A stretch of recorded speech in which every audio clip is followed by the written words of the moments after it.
ఈ కాలంలో మనం నివసించే ఇంటి దగ్గర నుండి తాగే నీటి వరకు ప్రతి ఒక్కటి డబ్బుతో ముడిపడి ఉంది. భవిష్యత్తులో పీల్చే గాలిని కూడా డబ్బు పెట్టి కొనవలసిన పరిస్థితి వస్తే ఆశ్చర్యపోవాల్సిన అవసరం లేదు. కానీ ప్రస్తుతం నమ్మకం, భక్తి కూడా డబ్బుతో ముడిపడి ఉన్నాయి. మనం చూస్తూనే ఉంటాం, ఒక ధనవంతుడు గుడికి వెళ్ళినప్పుడు, అదే ఒక పేదవాడు గుడికి వెళ్ళినప్పుడు వాళ్ళిద్దరికి ఇచ్చే ట్రీట్మెంట్ ఖచ్చితంగా మారుతుంది. దీనికి కారణం భగవంతుడు కాదు, మనమే. ఈ డబ్బు మనుషుల్ని మాత్రమే కాదు, దేవుళ్ళని కూడా విభజిస్తుంది. ఇలా మనుషుల కారణంగా అత్యంత ధనవంతులుగా మారిన దేవుళ్ళ గురించి, వాటి వెనకున్న కారణాల గురించి ఈ వీడియోలో తెలుసుకుందాం రండి. Hello friends, richest religious organisations in the world. ఈ లిస్ట్ లో మొదటి స్థానంలో ఉన్నది ఒక చర్చ్. దాని పేరే Church of Jesus Christ of Latter Day Saints. దీన్ని ఎల్డిఎస్ చర్చ్, మోర్మన్ చర్చ్ అని కూడా అంటారు. ఈ చర్చ్ యునైటెడ్ స్టేట్స్ ఆఫ్ అమెరికాలోని యూటా స్టేట్ లోని సాల్ట్ లేక్ సిటీలో ఉంది. ఈ చర్చిని 193 సంవత్సరాల క్రితం 1830లో స్థాపించారు. ఈ చర్చ్ యొక్క సంపద $236 బిలియన్, ఇండియన్ రూపీస్ లో 19 lakh crore, 19 లక్షల కోట్లు. ఈ చర్చ్ యొక్క సంపద ప్రపంచంలోనే అత్యంత ధనవంతుడైన Louis Vuitton luxury brand CEO Bernard Arnault కంటే ఎక్కువ. ఇండియాలో అత్యంత ధనవంతుడైన Mukesh Ambani net worth 7 lakh crore rupees. ఈ లెక్కన ఈ చర్చ్ దగ్గర ఉన్న సంపద ముఖేష్ అంబానీ కంటే 2 రెట్ల కంటే ఎక్కువ. ప్రస్తుతం ఈ వీడియో చూస్తున్న ప్రతి ఒక్కరి మైండ్ లో ఉన్న ఒక్క క్వశ్చన్, కానీ ఎలా ఈ చర్చ్ దగ్గర ఇంత వెళ్తుంది? దీనికి first and most important reason తాయత్ అనేది ట్యాక్స్ కలెక్షన్ సిస్టమ్. ఈ సిస్టమ్ లో మన ఇన్కమ్ ఆర్ ప్రొడక్షన్ లో 10% చర్చ్ కి వెళ్తుంది. అంటే మీరు నెలకి 10,000 సంపాదిస్తే 1,000 రూపాయలు ట్యాక్స్ రూపంలో చర్చికి కట్టాలి. అదే 1,00,000 రూపాయలు సంపాదిస్తే 10,000 కట్టాలి. ఇలా ఎవరు కడతారు? గవర్నమెంట్ కి ట్యాక్స్ కట్టడానికి నానా ఇబ్బందులు పడుతున్నారు. మరి చర్చ్ కి ఎవరు ట్యాక్స్ కడతారని అనుకుంటున్నారా? ఎల్డిఎస్ చర్చ్ లో 1,70,00,000 మంది ప్రజలకు మెంబర్షిప్ ఉంది. వీళ్ళు ప్రతి సంవత్సరం వాళ్ళ ఇన్కమ్ లో 10% ఈ చర్చ్ కి ఇస్తారు. టాయిట్ సిస్టమ్ ద్వారా వచ్చే ఆదాయమే కాకుండా ఈ చర్చ్ కు వాలంటరీ డొనేషన్స్, అదర్ ఆఫరింగ్స్ కూడా వస్తుంటాయి. అంతేకాకుండా ఈ చర్చ్ కు మీడియా, అగ్రికల్చర్, ఫినాన్స్ లాంటి వాటిలో చాలా బిజినెస్ వెంచర్స్ ఉన్నాయి. అలాగే ఈ church real estate, stock markets లో కూడా ఇన్వెస్ట్ చేస్తుంది. ఇలాంటి సిస్టమ్స్, ప్రాక్టీసెస్ చాలా రిలీజియస్ ఆర్గనైజేషన్స్ ఫాలో అవుతాయి. కానీ ఈ చర్చ్ నెంబర్ 1 పొజిషన్ లో ఉండడానికి మెయిన్ రీజన్ దాని యొక్క financial Prudence and transparency. Financial Prudence అంటే ఆర్థిక వివేకం, అంటే అధిక రాబడి, హై రిటర్న్స్ వచ్చేలా ప్లాన్ చేసి ఇన్వెస్ట్ చేయడం. ఫినాన్షియల్ ట్రాన్స్పరెన్సీ అంటే ఆర్థిక పారదర్శకత, అంటే సంస్థ యొక్క ఆర్థిక పనితీరు, కార్యకలాపాల గురించి పూర్తి సమాచారాన్ని అందరికీ అందుబాటులో ఉండేలా చేయటం. దీనివల్ల కరప్షన్ ని తగ్గించవచ్చు. ఇక ఈ చర్చ్ తన సంపదను ఎక్కడ ఖర్చు చేస్తుందో చూస్తే, మొదటగా చర్చ్ ఆపరేషన్స్ కు, చర్చ్ రోజువారీ కార్యక్రమాలకి, మెయింటెనెన్స్ కి అయ్యే ఖర్చు. అలాగే ఈ చర్చ్ కింద 1,00,000 మంది కంటే ఎక్కువ ఫుల్ టైం వర్కర్స్ ఉన్నారు. వాళ్ళ సాలరీస్ కి. అంతేకాకుండా ఈ చర్చ్ చాలా దేశాల్లో ఫ్రీ ఎడ్యుకేషన్ ఇస్తుంది. అలాగే ఈ చర్చ్ చేసే missionary activities, humanitarian aids, new church expansions లాంటి వాటికి డబ్బు ఖర్చు అవుతుంది. ఫర్ ఎగ్జాంపుల్, ఈ చర్చ్ కింద 72,000 మిషనరీస్ పనిచేస్తున్నాయి. అంటే మత ప్రబోధ కార్యక్రమాలు జరుగుతుంటాయి. ఇక ఈ లిస్ట్ లో సెకండ్ పొజిషన్ లో ఉన్నది మన తిరుమల వెంకటేశ్వర స్వామి టెంపుల్. మనందరికీ తెలుసు, ఈ టెంపుల్ ఇండియన్ స్టేట్ అయిన ఆంధ్రప్రదేశ్ లోని తిరుపతిలో ఉంది. ఈ గుడి యొక్క సంపద $35 బిలియన్, అంటే 2,91,000 కోట్ల రూపాయలు. యావరేజ్ గా సింగిల్ డే హుండీ కలెక్షన్స్ 4 కోట్ల నుండి 6 కోట్ల రూపాయలు ఉంటుంది.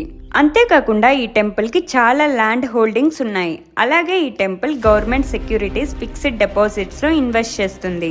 ముఖ్యంగా ఈ గుడి యొక్క నాన్ డిస్క్రిమినేషన్ పాలసీ, అంటే కులం, మతం, ప్రాంతం లాంటి వాటి ఆధారంగా వివక్ష చూపని విధానం వల్ల ఎక్కువ మంది ప్రజలు ఈ గుడికి వస్తారు. అలాగే టూరిజం ఈ గుడికి మరో అతిపెద్ద రెవెన్యూ కాంట్రిబ్యూటర్. సుమారుగా రోజుకి 60,000 నుండి 80,000 మంది ప్రజలు ఈ గుడికి వస్తారు. ఈ గుడి తన ఆదాయాన్ని ఎక్కడ ఖర్చు చేస్తుందో చూస్తే, మొదటగా టెంపుల్ మెయింటెనెన్స్, అలాగే పూజా కార్యక్రమాలు, administration, infrastructure development, welfare programmes. తిరుమలలో అన్నదానం గురించి మనందరికీ తెలుసు. అలాగే ఈ గుడి కింద ఉచిత విద్య, వైద్యం, సాంస్కృతిక కార్యక్రమాలు కూడా జరుగుతాయి. For example Balaji institute of surgery research and rehabilitation for disabled, Shri Venkateswara poor home, Shri Venkateswara Balamandir, Shri Venkateswara institute of medical sciences, Shri Venkateswara school for deaf, Shri Venkateswara training centre for handicapped, conservation of water and forest, Harita project. మనం తిరుమల కొండ ఎక్కేటప్పుడు కూడా వన్యప్రాణుల కోసం పెట్టిన నీటిని చూస్తూనే ఉంటాం. ఇక ఈ టెంపుల్ హిస్టరీ చూస్తే పురాణాల ప్రకారం దాదాపు 5,000 సంవత్సరాల క్రితం విష్ణువు అవతారమైన వెంకటేశ్వర స్వామి తిరుమలని ఆయన నివాసంగా మార్చుకున్నారు. 1700 సంవత్సరాల క్రితం అంటే 300 CEలో తొండమాన్ కింగ్ ఈ గుడి నిర్మాణాన్ని ప్రారంభించారు. తరువాత చోళ, పాండ్య, విజయనగర్ రాజ్యాలకు చెందిన రాజులు నిర్మాణంలో కొన్ని మార్పులు చేశారు. మీలో చాలా మందికి ఈ గుడి ప్రత్యేకత తెలిసే ఉంటుంది. కలియుగంలో మనుషులని కాపాడడానికి ఈ గుడిలో వెంకటేశ్వర స్వామి సాక్షాత్కరించినట్టుగా భావిస్తారు. అందువల్ల ఈ స్వామిని కలియుగ ప్రత్యక్ష దైవంగా, ఈ గుడిని కలియుగ వైకుంఠంగా చెప్తారు. ఇక ఈ గుడి నిర్మాణం Dravidian style, Vijayanagar style of architecture కలిసి ఉంది. తరువాత ఈ లిస్ట్ లో 3వ స్థానంలో $26 బిలియన్ అంటే 2,16,000 కోట్ల సంపదతో జర్మనీలోని ఒక కాథలిక్ చర్చ్ ఉంది. ఇక ఈ లిస్టులో 4వ స్థానంలో 2,10,000 కోట్ల సంపదతో ఇండోనేషియాలోని మహ్మదియా ఉంది.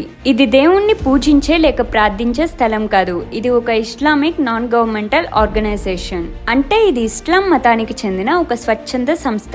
ఇది 1912వ సంవత్సరంలో రిఫార్మిస్ట్ సోషియో రిలీజియస్ మూవ్మెంట్ లో భాగంగా ఏర్పడింది. ఈ సంస్థ ఇస్లామిక్ మత పవిత్ర గ్రంథం అయిన ఖురాన్ ను మనం స్వయంగా చదివి అర్థం చేసుకోవాలి కానీ మరొకరు చెప్పింది గుడ్డిగా నమ్మకూడదని ప్రబోధిస్తుంది. ఈ సంస్థ చాలా వెల్ఫేర్ ప్రోగ్రామ్స్, స్వచ్ఛంద సేవా కార్యక్రమాలు చేస్తుంది. ఫర్ ఎగ్జాంపుల్ ఈ సంస్థ కింద 5,000 కంటే ఎక్కువ స్కూల్స్ ఉన్నాయి. ఇక ఈ లిస్ట్ లో 5వ, 6వ స్థానాల్లో ఫ్రాన్స్, ఆస్ట్రేలియాలోని కాథలిక్ చర్చెస్ ఉన్నాయి. ఇక 7వ స్థానంలో USA లోని సెవెంత్ డే అడ్వెంచర్ చర్చ్ ఉంది. తర్వాత ఈ లిస్ట్ లో 8వ స్థానంలో $14 బిలియన్ $1,16,000 కోట్ల సంపదతో మన ఇండియా కేరళలోని శ్రీ పద్మనాభ స్వామి టెంపుల్ ఉంది. ప్రస్తుతం ఇది ఇండియాలో సెకండ్ రిచెస్ట్ టెంపుల్ అయినప్పటికీ దీనిని చాలా మంది ఇండియాలోనే రిచెస్ట్ టెంపుల్ గా భావిస్తారు. దీనికి కారణం ఈ గుడిలో దొరికిన గుప్త నిధులు. 2011వ సంవత్సరం వరకు ఇది ఒక సాధారణమైన గుడి. కానీ 2011వ సంవత్సరంలో జరిగిన సంపద లెక్కింపులో ఈ గుడిలో 6 సబ్టరైన్ వాల్స్ ఉన్నాయని తెలిసింది.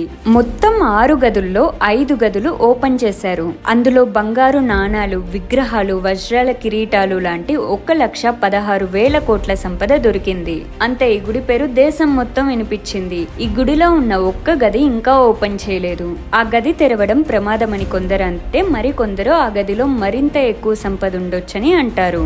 ఇక ఈ టెంపుల్ హిస్టరీ చూస్తే ఇది 8th సెంచరీ 8వ శతాబ్దానికి చెందిన గుడి. కానీ ప్రస్తుతం ఉన్న నిర్మాణం 18వ శతాబ్దంలో ట్రావెన్కోర్ మహారాజా మార్తాండవర్మ కట్టారు. 1566 ADలో ఈ గుడి యొక్క గోపురం నిర్మించబడింది.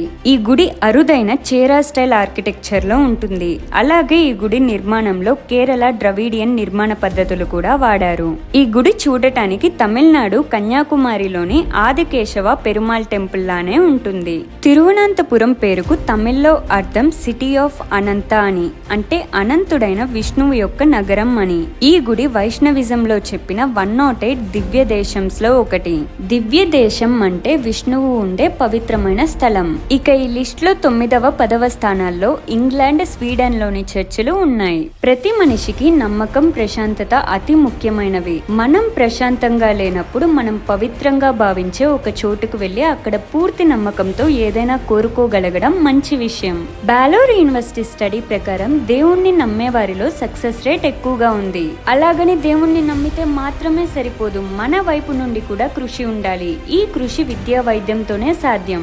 మనలో చాలా మంది మన ఊరిలోనో మన నివసించే ప్రాంతంలోనో గుడి కడుతున్నారని తెలిస్తే ఎంతో కొంత విరాళం ఇస్తాం. అదే విద్యా వైద్యం దగ్గరికి వచ్చేసరికి గవర్నమెంట్ పని మాత్రమే అని వదిలేస్తాం. ఇంతకు ముందు కాలంలో గుడిలోనే విద్య నేర్పించేవారు. అటువంటప్పుడు గుడికి వచ్చే డబ్బు మిగిలిన విషయాలకు కూడా ఉపయోగపడేది. కానీ ఇప్పుడు అలా కాదు. ప్రతి విషయానికి ఈక్వల్ ఇంపార్టెన్స్ ఇవ్వాలి. ఏది ఎక్కువైనా ప్రమాదమే. ప్రార్థనా స్థలాలు, గుడులు ఉండకూడదు, అక్కడికి ఎవ్వరూ వెళ్ళకూడదు అనుకోవడం ఎంత ప్రమాదమో గుడికి మాత్రమే ఖర్చు పెట్టడం కూడా అంతే ప్రమాదం. అలాగే మనం నమ్మే భగవంతుడు ఒక చోట మాత్రమే ఉన్నాడనుకోవడం, డబ్బుతో దేవుణ్ణి చూడాలనుకోవడం ఎంతవరకు కరెక్ట్? తోసుకుంటూ ఒకరినొకరు తిట్టుకుంటూ ప్రశాంతత లేకుండా ఒక్క క్షణంలో మనం దేవుణ్ణి చూడగలమా? మన చుట్టుపక్కల ఎన్నో దేవాలయాలు, ప్రార్థనా మందిరాలు దీన పరిస్థితుల్లో ఉన్నాయి. కానీ ఒక్క దేవుడికి మాత్రమే మన డబ్బు ఇవ్వాలని ఎందుకు అనుకుంటున్నాం? దీని గురించి మీరేమనుకుంటున్నారో కామెంట్ చేయండి. డిస్క్లైమర్: ఈ వీడియో ఏ మతానికి కానీ ఏ నమ్మకానికి కానీ వ్యతిరేకం కాదు. నేను ప్రతి దేవుడిలోనూ మంచిని నమ్ముతాను, అలాగే దేవుణ్ణి నమ్మని వాళ్ళని కూడా గౌరవిస్తాను. ఇది నా ఒపీనియన్ మాత్రమే. Thanks for watching. ఈ వీడియో నచ్చితే లైక్ చేసి షేర్ చేయండి. ఇలాంటి ఇంట్రెస్టింగ్ వీడియోస్ కోసం ఛానల్ ని సబ్స్క్రైబ్ చేసుకోండి. వీడియో పెట్టిన వెంటనే నోటిఫికేషన్ రావడానికి పక్కనే ఉన్న బెల్ సింబల్ ని యాక్టివేట్ చేసుకోండి. Follow me on Instagram for more updates. My name is Vinila and have a nice day.